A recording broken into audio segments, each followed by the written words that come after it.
Hi, I'm Rick Steves, back with more of the best of Europe. This time, rather than a particular place, we're going thematic and traveling anywhere that theme takes us. This time, it's the art of ancient Rome. Friends, Romans, countrymen, put on your togas for the ancient wonders of the Eternal City. Thanks for joining us.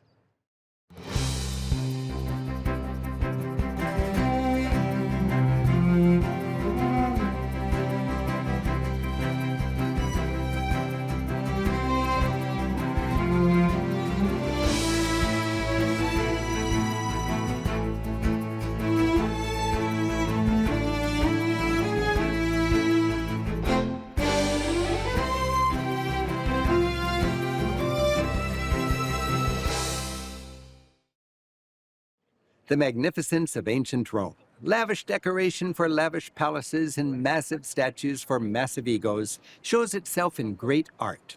While the grandeur of the empire eventually spread across Europe, this time we'll stick to its capital city.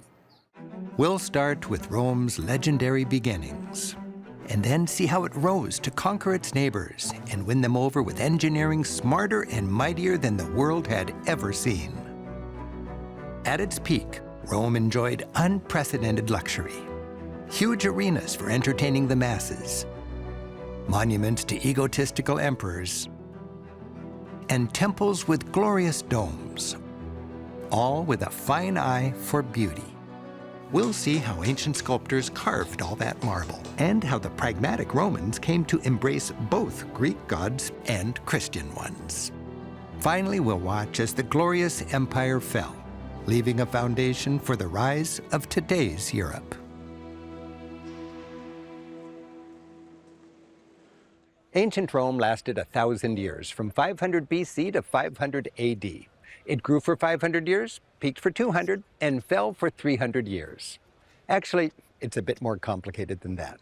But ancient Romans, with their vast empire, gave Europe its first taste of a common culture and left an enduring legacy of great art. It certainly was a humble beginning. In fact, this bronze she-wolf, which many believe is 2,500 years old, reminds us that legend says Rome's founders were raised by a wolf. But beyond this origin myth, the Romans grew from a small settlement into a city, and with a combination of military strength and astute treaties, they began to expand their territory rapidly. With their powerful military, knack for government, and engineering genius, the Romans conquered most of their known world. That magic mix of Roman greatness was born right here, in this valley, between Rome's legendary 7 hills. And through it all, from settlement to city to empire, this little valley was the center of government and culture. It was here that the first Romans gathered to trade in what became their forum, or market. Shoppers strolled the main street, or Via Sacra. They worshipped at the temples. Politicians gave speeches. Businessmen did business. And there was a wide-open piazza where they hung out, much as Italians still do to this day. Art permeated ancient Rome. To better appreciate how and why, I've invited my favorite Roman tour guide, Francesca Caruso, to take us back. Ah, this is a city of builders. Yeah, but the Romans are really practical people and great builders.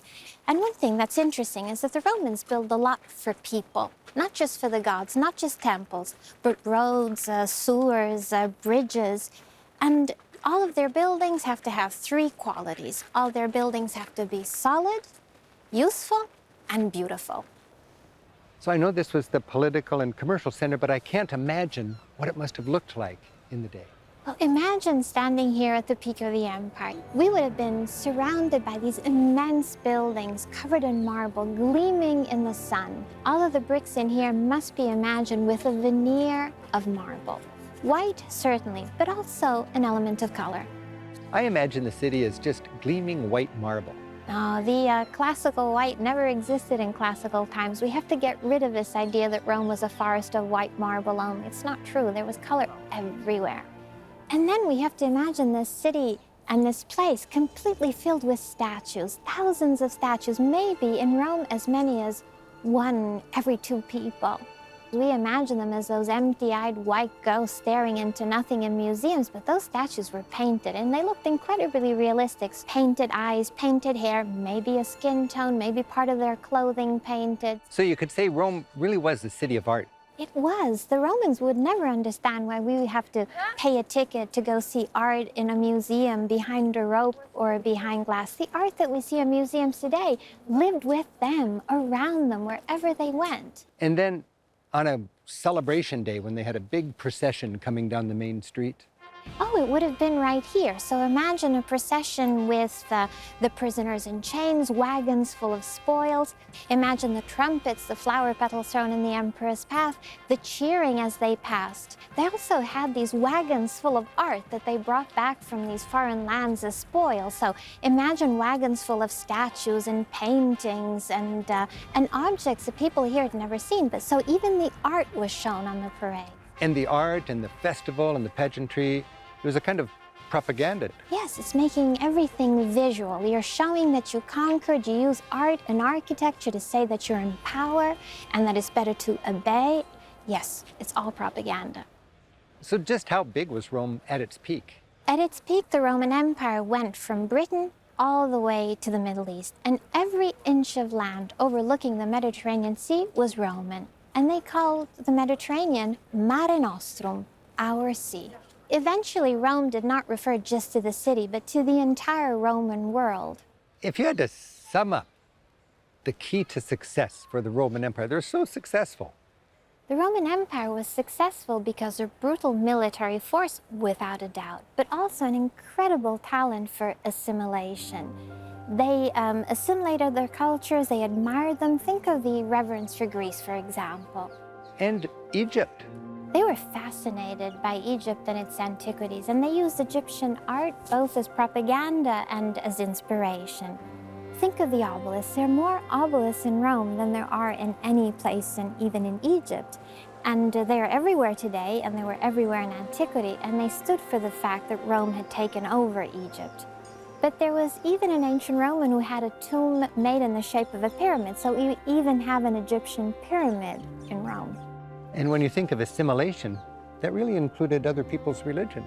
The Romans assimilated the gods of the people that they came into contact with and conquered. They actually invited them to come to Rome and protect them too.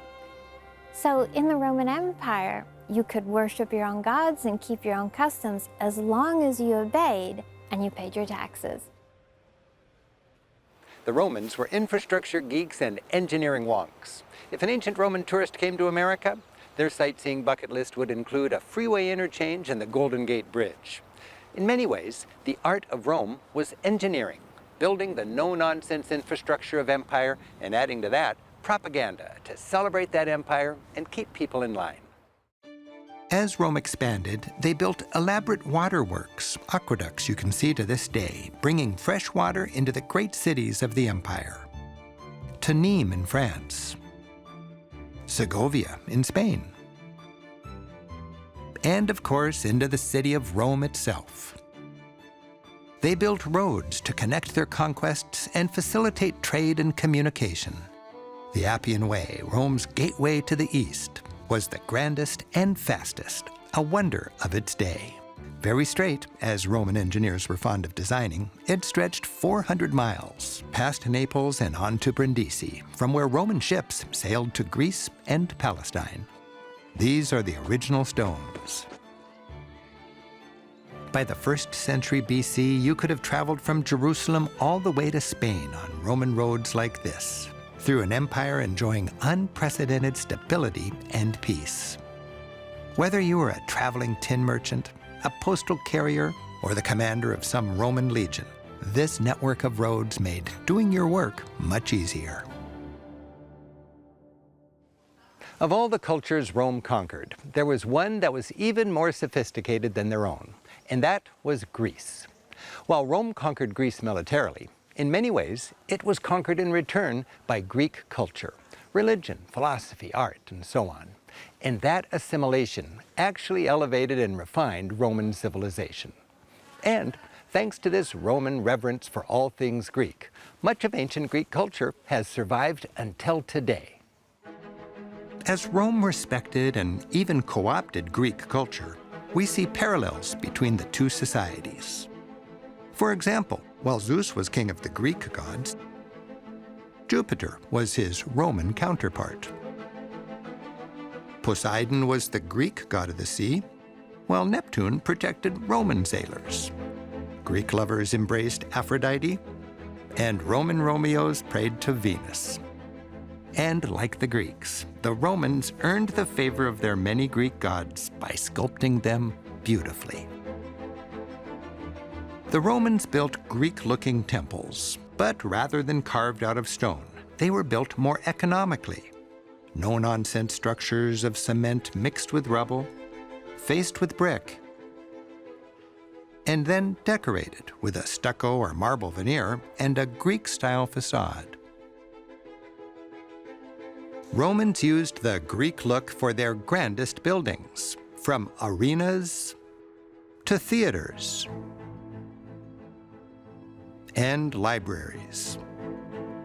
The three Greek orders appeared everywhere: Doric, Ionic, and the Roman favorite, leafy Corinthian, putting that Greek veneer of sophistication and architectural grace over the more pragmatic Roman building and culture.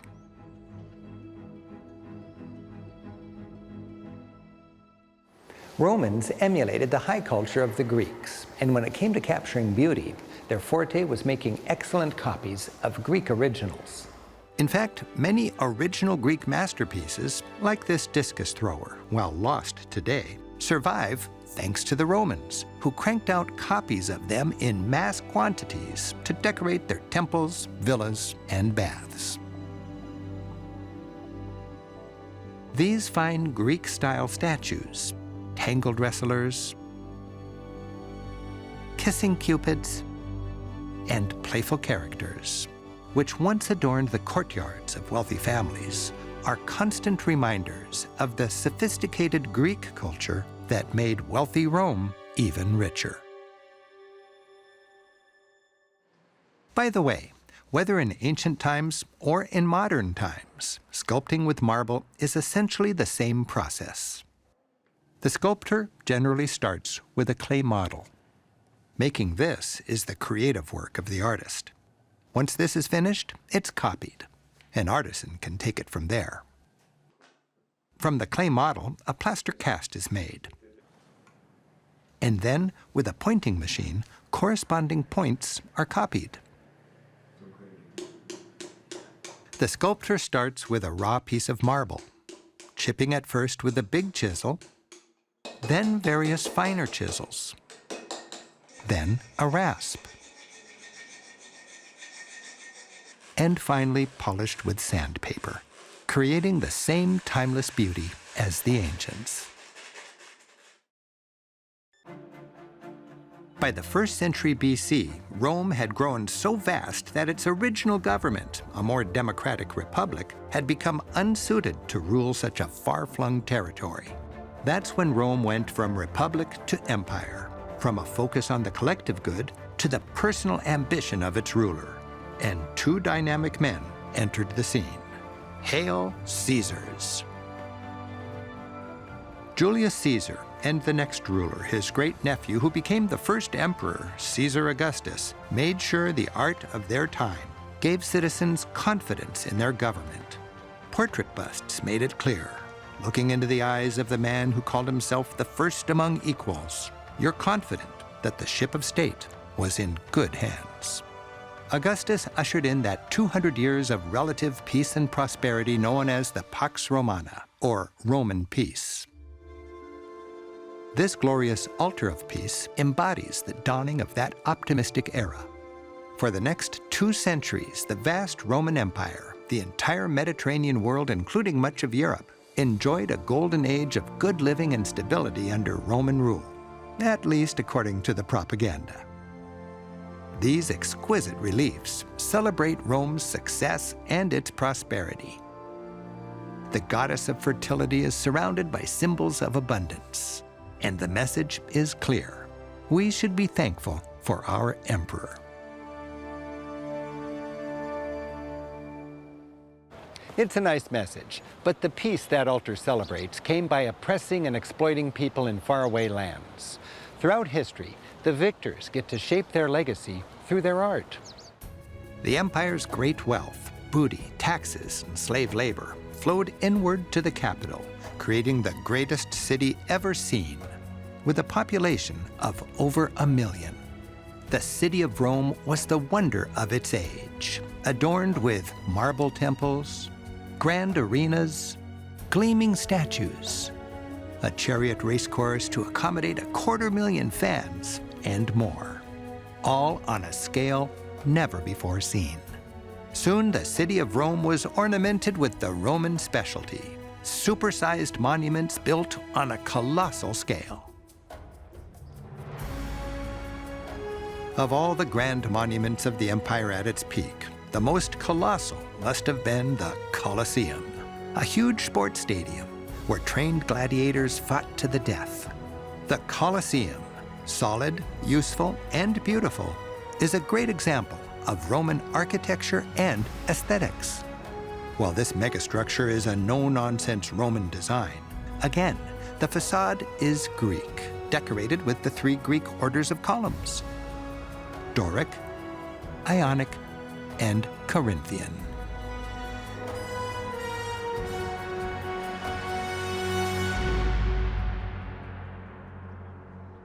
The Romans realized you can't build really big with Greek-style marble columns and beams. So they invented or perfected the round arch, domes, and the use of concrete, brick, and mortar. And they put it all together with brilliant engineering. A fine example of that is the magnificent Pantheon, the best preserved building surviving from ancient Rome. The portico, with its stately pediment, shows their Greek-inspired sophistication. But behind that is more no-nonsense Roman engineering. The columns are one single piece of granite, quarried in Egypt and shipped to Rome. They're massive. It takes 4 tourists to hug one. Stepping inside, you enjoy the finest look anywhere at the artistic splendor of ancient Rome. The colored marble, the mathematical perfection. Its dimensions are classic, based on a perfect circle, as wide as it is tall, 142 feet. Just add incense and togas, and you're there. The dome, the biggest ever built until then, is made of poured concrete. It gets thinner and lighter with height. The highest part is actually made with pumice, an airy volcanic stone. Pantheon. It means all gods. With 12 altars, it was where the many gods of the empire were worshipped. And the oculus, along with the door, the temple's only source of light, still seems to connect us mortals with the heavens. The Pantheon, which survived so well because it's been in continuous use for nearly 2,000 years, first as a pagan temple and then as a Christian church, has inspired architects to this day.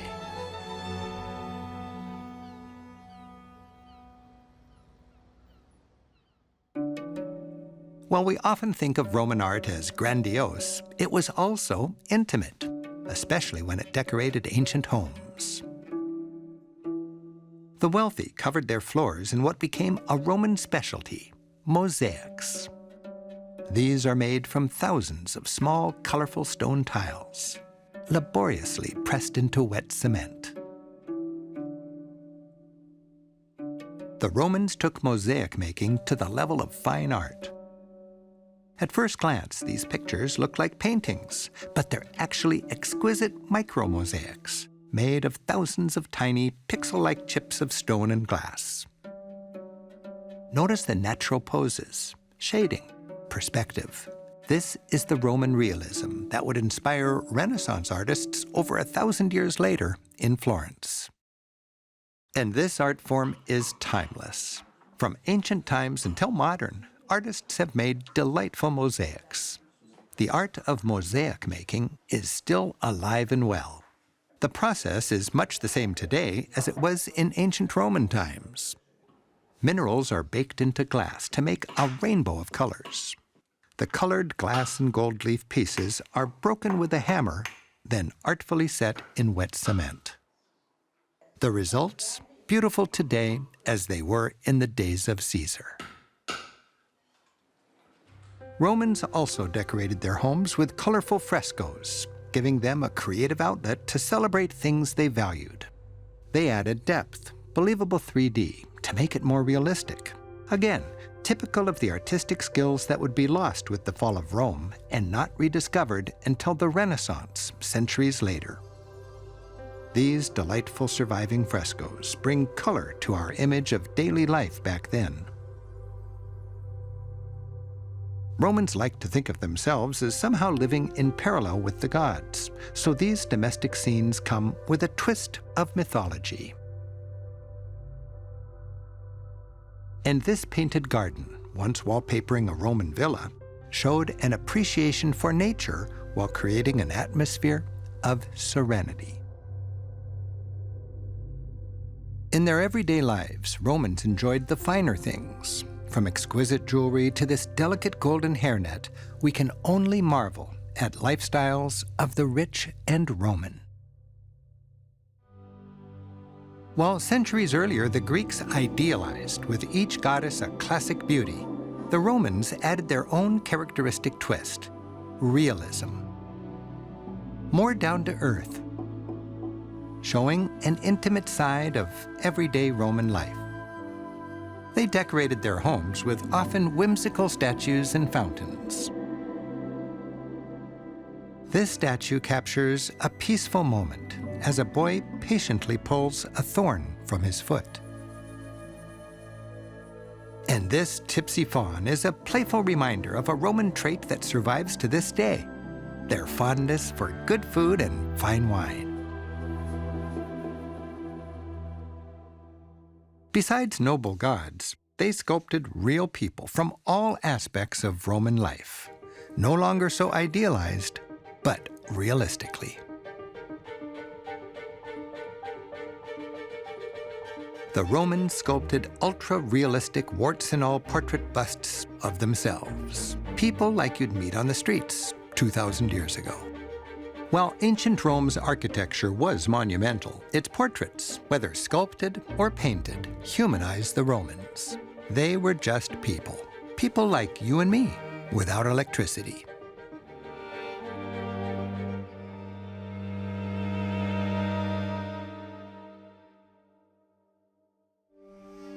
Despite the stabilizing influence of Christianity, Rome's decline was inevitable. The fall of Rome had many causes.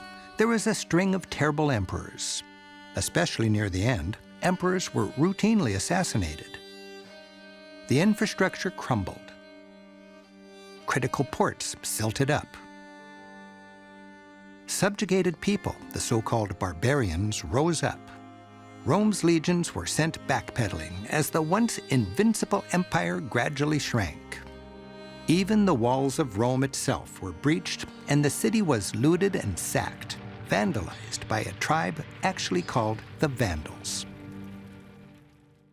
Finally, in 476, the last emperor checked out, flicked out the lights, and plunged Europe into a political vacuum, ushering in centuries of relative darkness, poverty, chaos, and war.